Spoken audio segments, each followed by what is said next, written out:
या इलाही मुझसे मुझको दूर कर, ताके देखो मुझ में तुझको एक नजर।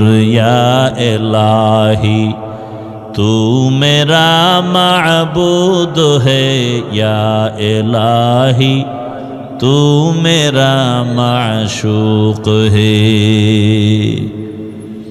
ओगो नबीर उम्मतेरा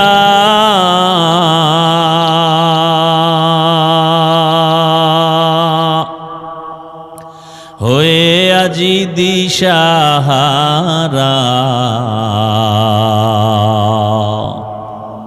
কোরআন হাদিসেরে চলো যখন যাহা চায় মনে, নবী বিনে কে তরাবে পুলসিরাত মিজানে, নবী বিনে কে তরাবে পুলসিরাত মিজানে। নবী আমার জীবন ভরে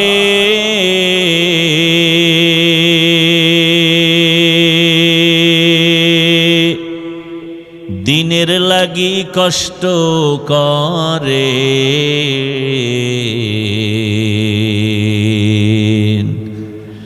দান দান শহীদ করিলে উহুদেরই ময়দানে, নবী বিনে কে তরাবে পুলসিরাত মিজানে, নবী বিনে কে তরাবে পুলসিরাত মিজানে। এরে নবীর আশিক, এরে আমার যুবক বাবারা, বৃদ্ধ বাবাজি, পর্দার আড়ালের মা বোনেরা, আল্লাহ যাকে বেশি ভালোবাসেন তাকে মুসিবতের পরীক্ষা নেন। দুনিয়াতে যত মানুষ, যত নবীর উম্মত আছে, সব থেকে দামি উম্মত কারা জানেননি? একমাত্র আখিরি নবীর উম্মতেরা শ্রেষ্ঠ। আর আখিরি নবীর উম্মতেরা শ্রেষ্ঠ, এদের উপরে মুসিবত বেশি অন্য নবীর উম্মতের তুলনায়। আবার পরীক্ষার শেষ একটা সূত্র হলো, যার ঈমান যত মজবুত তার পরীক্ষা তত কঠিন। আল্লাহর রাস্তায় যত আগাবেন তত আপনার উপরে মুসিবত আসবে। কি মুসিবত? আল্লাহ ভিন্ন আয়াতে বলেন 5টা জিনিসের দ্বারা তোমাদের উপরে মুসিবত আসবে, পরীক্ষা আসবে। ওয়ালানাবলুওয়ান্নাকুম বিশাইইম মিনাল খাউফি ওয়াল জুই ওয়া নাকসিম মিনাল আমওয়ালি ওয়াল আনফুসি ওয়াস সামারাত। 1 নম্বরে ভয়ের মাধ্যমে পরীক্ষা হবে তোমার উপরে, ক্ষুধার মাধ্যমে পরীক্ষা, সম্পদের ঘাটতি, জীবনের ঘাটতি, ফলের ঘাটতির মাধ্যমে পরীক্ষা হবে তোমাদের উপরে। এই পরীক্ষাগুলো কোনো বেঈমানের উপরে নাই, সব যারা মুমিন তাদের উপরে। আল্লাহ কয় ভয় নাই, সুসংবাদ তাদের জন্য যারা ধৈর্য ধারণ করবে। ওয়াবাশশিরিস সাবিরিন, ধৈর্য ধারণকারীদের জন্য সুসংবাদ। কি সুসংবাদ? ইন্নাল্লাহা মা'আস সাবিরিন, এ ধৈর্য ধারণকারীরা আমি আল্লাহ তোমার হয়ে যাব। আল্লাহ যদি আমার হয় কোনো ভয় আছে? আর আল্লাহ যদি না থাকে, র্যাবেও শান্তি দিতে পারে না, আটকাইয়া সিকিউরিটি দিয়ে রাখতে পারেন। ভাইরা আমার, দয়াময় রব্বুল আলামিন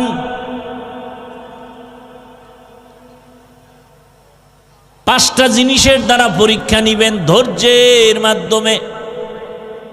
ধৈর্য ধারণকারী তোমার সুসংবাদ, ইন্নামা ইউওয়াফাস সাবিরুনা আজরাহুম বিগাইরি হিসাব।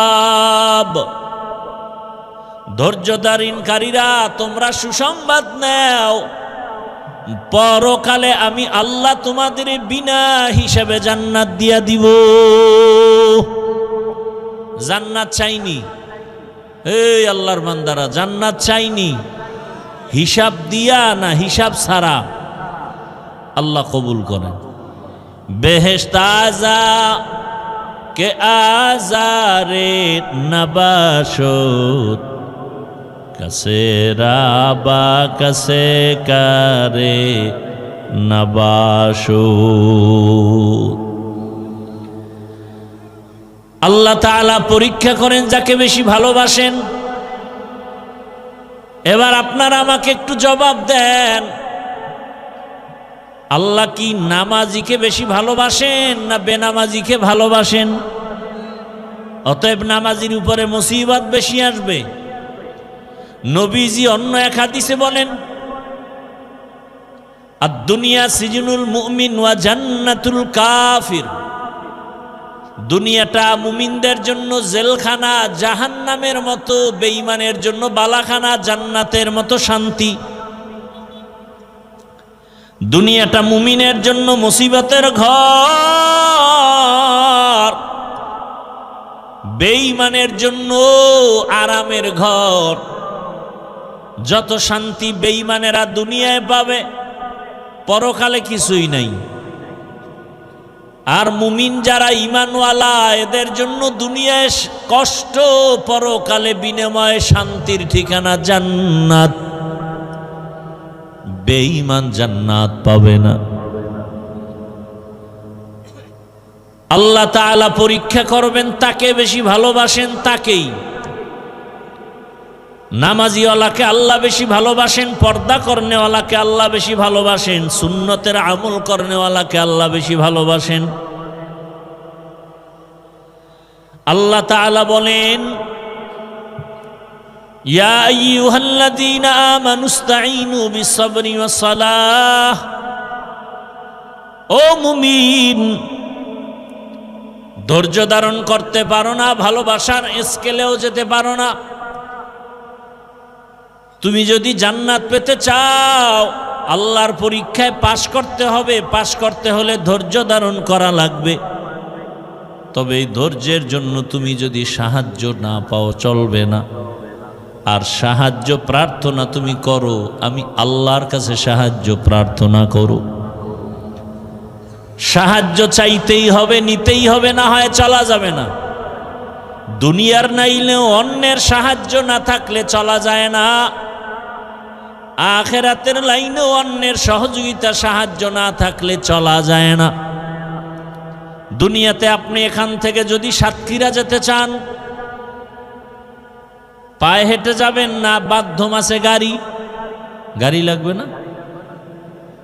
নদীর মধ্যে মাছ আছে, ঘরে যদি আনতে চান, মাছ ধরিয়া জালে আটকাইতে হবে, তারপরে আনবেন। ঘুমায় ঘুমায় পাবেন না। অন্যের সহযোগিতা ছাড়া হবে না। টাকাওয়ালা বসে বসে টাকার বাহাদুরি করলে হবে না। গরিব ব্যক্তির কাছ থেকে টাকা দিয়া মাছ আনো। বান্দা, তোমার চাল ডালের প্রয়োজন, গরিব লোক দোকান দেয়, চালের দোকান, ডালের দোকান, ওখান থেকে টাকা দিয়ে আনো। তুমি যদি টাকার বাহাদুরি করে বলো আমি টাকা দিয়েই চলবো, কারো সাহায্য নিব না, তুমি পঙ্গু হয়ে মরবা। দুনিয়ার লাইনে সাহায্য ছাড়া চলা যায় না। একজন শিক্ষক না থাকলে সে ভালো লেখাপড়া করে ভালো আদর্শমান মানুষ হতে পারে না। শিক্ষক না থাকলে, অন্যের সাহায্য ছাড়া একটা অক্ষর শিখা যায় না। অন্যের সহযোগিতা ছাড়া লেখাপড়া শিখা যায় না। কোরআনের তাফসির শিখবে কিভাবে? নিজে নিজে? এত সহজ? তো আখিরাতের লাইনেও অন্যের সাহায্য লাগবেই। আল্লাহ বলেন, সাহায্য চাও এমন একজনের কাছে যার মধ্যে কোনো অভাব নেই। কারণ অভাবীর কাছে যদি সাহায্য চাও, সে তার অভাব পূরণ করতে গিয়ে তোমার চাহিদা পূরণ করতে পারবে না। জমিনে তাকায়া দেখলাম এমন একটা মানুষ নাই যার অভাব নাই। দুনিয়াতে যত টাকাওয়ালা দেখেন ওদের অভাব, যত টাকা বেশি তাদের অভাব তত বেশি। কিন্তু একজন খুঁজে বের করেন যার অভাব নাই, তিনি আমার আল্লাহ। আল্লাহ বলেন, ইয়া আইয়ুহান নাস আনতুমুল ফুকারাউ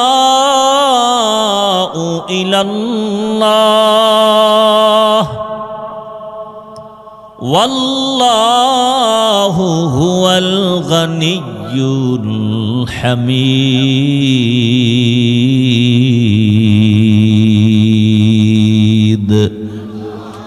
गर तवक्कुल मी कुनी हर सुबह शाम, गर तवक्कुल मी कुनी हर सुबह शाम, मीरा सानद रिस्क़े तू अज़ला मकाम जुज़्बा हक़ छी जे मखा अज इंसुजा ফজলে উআ মস্তে দর জুমলা জাহা। দুনিয়ার লাইনে অন্যের সাহায্য ছাড়া যেমন চলা যায় না, আখিরাতের লাইনেও কেমনে চলবো? আমি নামাজটা শিখতে গিয়ে আমার বাবা আমার ওস্তাদ থেকে শিখা লাগছে, আমি একা একা পারি নাই।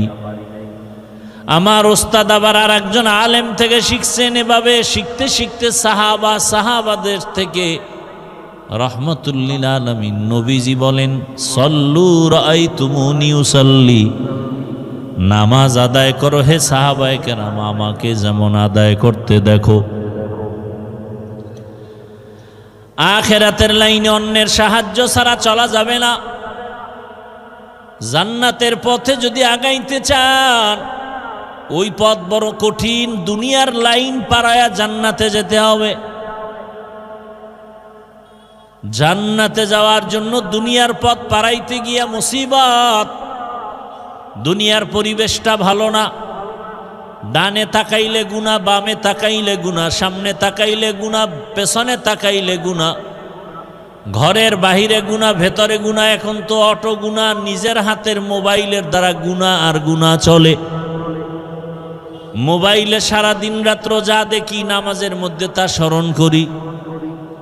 সারা রাত মোবাইলে কাটায় দেই, অথচ 20 মিনিটের সময় দিয়ে 5 ওয়াক্ত নামাজ, ফজরে 20 মিনিট, জোহরে 20 মিনিট, আসরে 20 মিনিট, মাগরিবে এশায় 20 মিনিট 20 মিনিট করে দিব। বান্দা রাতকে রাত মোবাইল চালায় সময় পায়, 4 রাকাত ফরজ নামাজ, সুন্নত নামাজ ফজরে পড়ার সময় পায় না। কি ঘন্টাকে ঘন্টা মোবাইল চালায়, সেখানে সময়ের কোনো কোর্সেন নাই, ঘুমের ডিস্টার্বের কোনো কোর্সেন নাই। কিন্তু 20 মিনিট সময় ব্যয় করে 4 রাকাত ফজরের নামাজ পড়বে, সেখানে সময় নাই। আছে না নাই? গল্পে গল্পে সময় কাটায়, জোহরের 10 রাকাত পড়তে সময় নাই। দোকানে, চাকরির, অফিসে কত আড্ডা দিয়া সময় কাটায়। আসরের 4 রাকাত নামাজ, মাগরিবের 5 রাকাত নামাজে সময় নাই। ও বান্দা, তুমি এটা পারবা না। সাহায্য নিতে হবে আমি আল্লাহর। কারণ দুনিয়ার সবাই অভাবী, একমাত্র অভাব নাই কার? আল্লাহ বলেন দুনিয়ার সবাই ফকির, একমাত্র আমি আল্লাহ ধনী। আর আমি এমন ধনী, আমার প্রশংসার কোনো শেষ নাই। দুনিয়ার সব ধনীদের বদনাম আছে, আল্লাহর কোনো। দুনিয়ার ধনীরা দেয় বলে দেয় না, আবার দিতে গিয়াও তাও পুরাপুরি দেয় না, আবার যাও দেয় তা আবার খোটা দিয়া জাল মিটায় দেয়। 5,000 টাকা দিল 50,000 টাকার জাল মিটায় দেয়।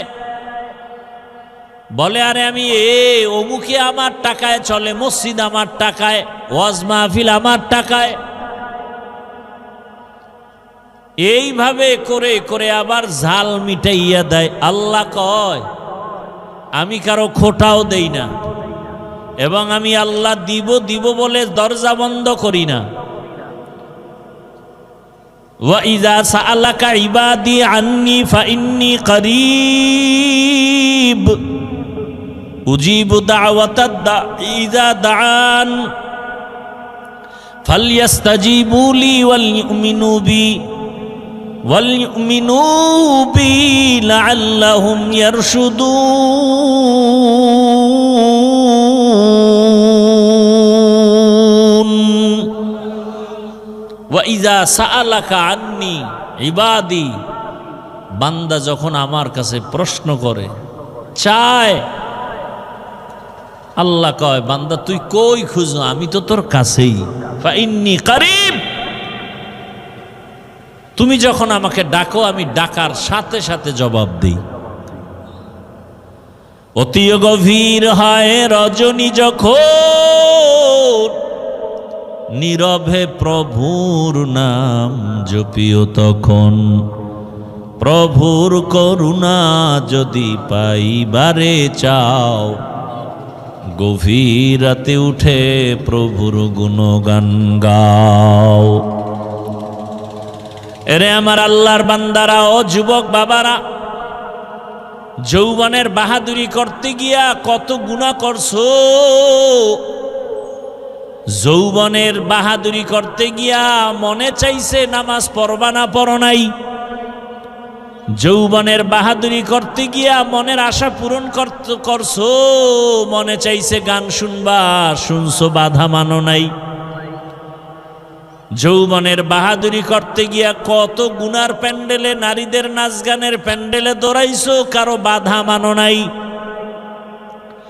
মোবাইল হাতে নিয়ে সারা রাত গুনাহ করেছো রে যুবক। আবার তাকায় দেখো, সব যুবক কিন্তু খারাপ না, সব যুবক কিন্তু জাহান্নামের পথে যায় নাই। তোমার মতোই যুবক স্কুলে পড়ে, কলেজে পড়ে, 5 ওয়াক্ত নামাজও পড়ে, আছে না নাই? তুমি একটু চিন্তা করে বিবেকটাকে প্রশ্ন করো, তুমি পারো না কেন? ও আমার কলিজার যুবক, তোমার মতো যুবক চাকরি করে, RAB, army, police, BDR chairman, MP, মন্ত্রী, ওসি, ডিসি, এসপি, 5 ওয়াক্ত নামাজি, বলো তুমি পারো না কেন? তোমার মতোই যুবকটা দোকান দেয়, নামাজ পড়ে, তুমি পারো না কেন? তোমার মতো কত যুবক নদীর মধ্যে মাছ ধরে, নামাজ পড়ে, বলো তুমি পারো না কেন রে বাবা? তোমার মতো যুবক দেখো রাস্তায় গাড়ি চালায়, নামাজ পড়ে, কত যুবক আছে, বলো তুমি পারো না কেন? তোমার মতো যুবক কত আছে, এত কষ্টের কাজ করে, চাকরি করে, ব্যবসা করে, নামাজ ছাড়ে না, তুমি কেন পারো না? হেদায়েতের মালিক আমার আল্লাহ, ওই আল্লাহর কাছে সাহায্য চাও। তবে আল্লাহ বলেন এমনিই চাইলে হবে না, 2 জিনিসের মাধ্যমে চাইতে হবে। 1 নম্বরে ধৈর্য, 2 নম্বরে নামাজ। রহমতের নবী বলেন ইজা সাআলতা ফাসআলিল্লাহ ওয়া ইজা ইসতাআনতা ফাসতাইন বিল্লাহ।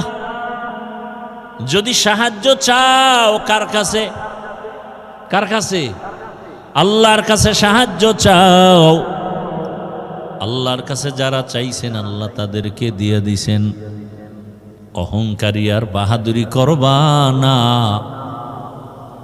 এরে আল্লাহর বান্দা, আল্লাহর উপরে ভরসা করে চলবা, দেখবা যে কোনো জায়গায় সম্মান আল্লাহ বজায় রাখবে। বাদশাহ হারুন রশিদ চলতেছিলেন, চলতে চলতে চলতে চলতে কাফেলার লোক হারায় গেছে জঙ্গলের ভিতরে। এখন কোথায় যাবে? রাত হয়ে গেছে। বাদশাহ হারুন রশিদ এক জায়গায় পানির পিপাসা লাগছে, একা রাজপ্রাসাদে চলে যাবেন, কোথাও পানি পায় না। হঠাৎ একটা ঝুপড়ি পাইলেন, ভাঙা ঘর। ওই ভাঙা ঘরে গিয়া একটু বাহির থেকে আওয়াজ দিলেন, আমাকে একটু পানি দাও পিপাসা নিবারণের জন্য। ঘরে দেখে একটা মেয়ে আছে। ওই মেয়েটা বাদশাকে দেখা চিনতে পারছে। আমার দেশের বাদশাহ, সে পানি দিবে দূরের কথা, সে গাছ থেকে ফল আইনা জুস বানাইয়া তারপরে বাদশার হাতে দিছে। এইবার বাদশাহ হারুন রশিদ কয়, হেরে মা, তুমি আমাকে একটু পানি দিবা, কিন্তু পানির বদলে তুমি গাছের থেকে ফল আইনা জুস বানায় তুমি আমাকে দিলা, এরপরে পানি, তাও আবার তুমি শরবতের মতো বানায়া সাইকা দিলা ছাকনি দিয়া, কারণ কি? মেয়েটা ডাক দিয়ে কয়, বাদশাহ আমিরুল মুমিনিন, আমি আপনাকে জানলাম, চিনলাম, সম্মান করেছি। আল্লাহর বিধান, রসুলের বিধান, যদি একজন পথিক সে আমার মেহমান, যদি মেহমানদারি করার মতো করতে পারি, আল্লাহ আমার মেহমানদারির ব্যবস্থা করবেন আরো সুন্দরভাবে। বাদশাহ হারুন রশিদ খুশি না বেজার? মেহমানদারি শেষ, একটু পানি চাইছে, ফলের জুস পাইছে। রাজপ্রাসাদে গিয়া, ঘরে গিয়া পরামর্শ কইরা সিদ্ধান্ত নিলেন, আমি হারুন রশিদের ছেলের জন্য এই মেয়েকে ঘরে নিয়ে আসব। যেমন কথা তেমন কাজ। এই হারুন রশিদের স্ত্রীর নাম জানেননি? জানেন না? হ্যাঁ হ্যাঁ, কি? জোবায়েদা খাতুন। যেই জোবায়েদা খাতুনের নামে আজও মক্কার পার্শ্বে আছে নহরে জোবায়েদা, পানির নহর কেটে কেটে মানুষের, হাজিদের পানির ব্যবস্থা করেছিল বহু দূর এরিয়া নিয়া। ইন্তেকালের পর আমি কিতাব দেখলাম, স্বপ্নের মধ্যে একজনকে দেখানো হলো, তার আপন এক আত্মীয় জিজ্ঞাসা করে, জুবায়েদা কবরে আপনার কি হালাত? জুবায়েদা কয়, আল্লাহ আমাকে মাফ করে দিছেন। কি বলবেন, নাউজুবিল্লাহ না সুবহানাল্লাহ? তো আত্মীয় বলতেছে, আপনাকে আল্লাহ মাফ করছেন, কারণ কি? আপনি তো বিশাল কাজ করছেন। বলে, কি কাজ? কয়, আপনি যে পিপাসার্ত মানুষের জন্য বাইতুল্লাহর পার্শ্বে নহর কেটে কেটে পানির ব্যবস্থা করছেন। কয়, না, আল্লাহ আমাকে এইটার উসিলায় মাফ করে নাই। তাহলে বলে, আমি তো আশায় ছিলাম এই কারণে আল্লাহ আমাকে মাফ করে দিবেন, কিন্তু দুঃখ, যখন আমার এই কথা জানতে পারলাম আল্লাহর আদালতে আমার এটার দ্বারা মাফ হবে না। কারণ আল্লাহ বললেন, ও জুবায়েদা, তুমি যেই নহর কাটছো এটা তোমার রাজকীয় সম্পদ। তুমি যদি টাকা না পাইতা, টাকা না থাকতো, তাহলে তুমি নহর কাটতে পারতা না, অনেক টাকা লাগছে। এবার জুবায়েদাকে আমি নিরাশ হয়ে গেলাম। আল্লাহ কত দয়াময় রহমান, কত অসীম দয়ালু রহিম আমার আল্লাহ। এই মা বোনেরা আসেনি? মা বোনেরা ভালো করে শুনেন। বাদশা হারুন রশিদের স্ত্রী বিবি জোবায়েদা খাতুন অনেক দামি আল্লাহর বান্দি, যার ঘরে প্রতিদিন 100 মহিলা কাজ করত, সবাই কোরআনের হাফেজা। সে নিজেও কি কোরআনের হাফেজা। কেমন আল্লাহ তারে দিছেন, 24টা ঘন্টার সেকেন্ডে সেকেন্ডে তার ঘরে কোরআনের তেলাওয়াত। এরে আম্মা জান, আপনি তো জুবায়েদা না, তবে তার মতোই তো নারী। আপনি কি পারেন না 5 ওয়াক্ত নামাজে 5টা সূরার তেলাওয়াত করবেন? ফজরের নামাজের পরে পড়বেন ইয়াসিন ওয়াল কুরআনিল হাকিম। জোহরের নামাজের পরে তেলাওয়াত করবেন সূরা ফাতাহ অথবা সূরা আর রহমান। আসরের নামাজের পরে তেলাওয়াত করবেন সূরা নাবা আম্মা ইয়াতাসাআলুন। মাগরিবের নামাজের পরে তেলাওয়াত করবেন সূরা ওয়াকিয়া ইযা ওয়াকাতিল ওয়াকিআহ লাইসা লিওয়াকাতিহা কাযিবাহ। এশার নামাজের পরে তেলাওয়াত করবেন সূরা মুলক তাবারাকাল্লাযী বিয়াদিহিল মুলক ওয়া হুয়া আলা কুল্লি শাইইন কাদির। 5 ওয়াক্ত নামাজে কয় সূরা? এই সূরাগুলো যদি তেলাওয়াত করে রিজিকের সমস্যা থাকবে না, ঘরে কোনো মুসিবত থাকবে না, পরিবারে কোনো অশান্তি থাকবে না। জুবায়েদা খাতুন,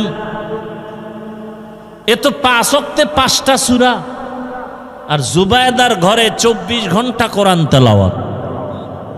ওই যে 100 মহিলা কোরআনে হাফেজা কর্মচারী, এক একজনকে ভাগ ভাগ কইরা দিছে, তুমি আধা ঘন্টা তেলাওয়াত করো, এরপরে কাজ করো, আর একজনে আধা ঘন্টা, এরপরে কাজ করবে, আর একজনে আধা ঘন্টা, এইভাবে ভাগ করে দিছে। অল টাইম কোরআন তেলাওয়াত। কোরআনের মতো মজার কোনো আওয়াজ নাই। যেই কোরআন দেখলে সওয়াব, পড়লে সওয়াব, তরজমা জানলে আরো সওয়াব। এরে আম্মা জান, মানুষ ফল খাইতে চায়, ফলের গাছ লাগানো লাগে। দুনিয়াতে যত ফল আসবে আমাদের লাইনে সব ফলের গাছ আপনারা মায়েরা। আম্মা জান, আপনার আখলাক ভালো, আপনার আদর্শ ভালো, তো আপনার থেকে সন্তান আসবে ভালো, আপনার দ্বারা সংসার সাজবে ভালো, বাগান হবে, ফল হবে সুন্দর, ঘর হবে শান্তির ঘর। আর এই ক্ষেত্রে একজন স্বামী, তারও অনেক দায়িত্ব আছে, কর্তব্য আছে। একজন স্বামী তার স্ত্রীকে ইবাদত করতে সুযোগ দিতে হবে। শুধু কাজ আর কাজের চাহিদা করলে হবে না। বাহিরে যেন মায়ের কষ্ট করতে না হয়, পুরুষটা সামাল দিবে, কমপ্লিট করবে, মহিলা ঘরে বসে ইবাদত করবে, স্বামীর জন্য দোয়া করবে। মহিলাদেরকে ভারী কাজ করতেই তো আল্লাহ পছন্দ করেন না, কারণে তাদেরকে আল্লাহ নরম শরীর দিয়া বানাইছেন। এরে আম্মা জানেরা, জুবায়েদা খাতুন নিরাশ হয়ে গেল, নহর কাটছি, ওটা আল্লাহর কাছে পছন্দ হয় নাই। জুবায়েদা খাতুন কয়, আমি তো নিরাশ হয়ে গেলাম, আমার তো কবরে কি উপায় হবে? আম্মা জানেরা খেয়াল করে শুনেন। এবার জুবায়েদা বলে, আল্লাহ আমাকে বলে, জুবায়েদা তোমার আর একটা ছোট আমল আমার কাছে আছে, আমার কাছে ওইটা বড় পছন্দ হইছে, ওই সিলায় তোমাকে আমি মাফ করে দিলাম। কি আমলটা শুনবেন? বিশেষ করে মা বোনদেরকে বলছি, আপনারাও মাদেরকে এটা শোনাবেন, আপনারাও এই আমলটা করবেন। আল্লাহ কয়, জুবায়েদা তোমার একটা ছোট আমল আমার কাছে পছন্দ হয়েছে। কি? তুমি খানা খাইতে বসছো, খানা খাইতে বসার পরে খানার লোকমাটা মুখে দিবা, ঠিক মুখে দেওয়ার আগেই আজানের শব্দ শুরু হয়ে গেছে। তুমি লোকমাটা মুখের কাছে নিয়েও দাও নাই, লোকমাটা রেখে আজানের সম্মান বজায় রাখতে গিয়া তুমি মাথার দুপাট্টা টেনে দিয়েছ। মহিলারা কিন্তু এটা করে, আজান অনেক মহিলারা, দুনিয়াদার যেডি ওডি তো আজানের সময় গান চালায়। তুমি দোপাট্টা টেনে দিয়েছ, আজান তো আমার শব্দ, আল্লাহু আকবার, আমার নামকে তুমি সম্মানের নজরে দেখছো, আমিও আমার কাছে এটা বড় ভালো লাগছে, আমি এই বরকতে তোমাকে মাফ করে দিলাম। আর আজানের সময় দোকানপাটে গান চলে, টেলিভিশন চলে, ওয়াজের মাইক বন্ধ করো। আজানের সময় যে এত আকাম চলে, এগুলি বন্ধের কোনো চিন্তা নেই। ও আমার যুবক বাবারা, পর্দার আড়ালের মা বোনেরা, আপনাদের মতো কত মা 5 ওয়াক্ত নামাজ পড়ে, পর্দা করে, স্বামীর মাল হেফাজত করে, অভাব নাই। ও আমার যুবক বাবারা, অনুরোধ করি তওবা করে নাও। বৃদ্ধ বাবাজি, আপনাদের মতো কত বুড়ারা নামাজ পড়ে মসজিদে যায়, আপনারা পারেন না কেন? আপনার ঘর কেন সুন্দর না? আপনার স্ত্রী কেন পর্দা করে না? আপনি কেন পর্দায় রাখেন না? আপনি পর্দা করেন না কেন?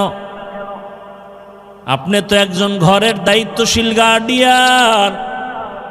আপনাকেও দায়িত্ব বজায় রেখে একটা সন্তানকে আপনি ডাক্তার বানাবেন, ইঞ্জিনিয়ার বানাবেন। সেই পরিবেশটা ঘরের মধ্যে সাজায় দেন। ডাক্তার হলেও যেন কোরআন তেলাওয়াত করে। কোরআন তেলাওয়াত করেনেওয়ালা ডাক্তারের অভাব নাই। কোরআন তেলাওয়াতকারী নামাজি ইঞ্জিনিয়ারের অভাব নাই। অতএব পেছনের গুনাহ থেকে তওবা করেন হে যুবক। আল্লাহর কাছে মনে মনে বলেন, হে আল্লাহ, তোমার কাছে সাহায্য চাই। আজকে থেকে ধৈর্যের মাধ্যমে নামাজ আদায় করবো, আর নামাজ ছাড়বো না, বেপরদায় চলবো না, দাড়ি কাটবো না, মা বাবার সাথে বেয়াদবি করবো না। ওলামায়ে কেরামের দোয়া নিয়া, মা বাবার দোয়া নিয়া, শিক্ষকের দোয়া নিয়া চলবো, গুনার থেকে বেঁচে থাকবো। জীবনে তো কম গুনাহ করি নাই। মনে মনে আল্লাহকে বলেন আর তওবা করেন, জীবনে তো গুনাহ কম করি নাই, দাড়ি কম কাটি নাই, নামাজ কম বাদ দেই নাই, বেপরদায় কম চলি নাই। ও আল্লাহ, আজকে থেকে তওবা করলাম, নামাজ ছাড়বো না, বেপরদায় চলবো না, মা বাবাকে কষ্ট দিব না। মুরব্বীদের দোয়া নিয়া, ওলামায়ে কেরামের দোয়া নিয়া চলবো। ও আমার যুবক, অনুরোধ করে বলছি, তোমার জীবনটাকে সাজাইতে হলে চরিত্রহীন বখাটে বন্ধু ছেড়ে দাও, এবং তোমার মুরব্বীদের সাথে বেয়াদবি করবা না, মা বাবার দোয়া নিয়ে চলবা। যদি জীবনটাকে সুন্দরভাবে সাজাইতে চাও, সময়ের কদর করো, গুনাহের থেকে নিজেকে বাঁচাও, বিশেষ করে মোবাইল থেকে নিজেকে দূরে রাখো। দেখবা চরিত্র সুন্দর হয়ে যাবে। না হয় এক মোবাইলে তোমার দুনিয়ার জীবনও নষ্ট, আখিরাতও নষ্ট হয়ে যাবে। আল্লাহর কাছে খাঁটি অন্তরে তওবা করার যাদের নিয়ত আছে, দুটো হাত আল্লাহকে দেখায়া দেই, আয় আল্লাহ, হাতগুলো কবুল করে নেন, তওবা কবুল করে নেন। তওবার উপরে মজবুত হইয়া চলার তৌফিক আমাদের দান করেন, আমিন।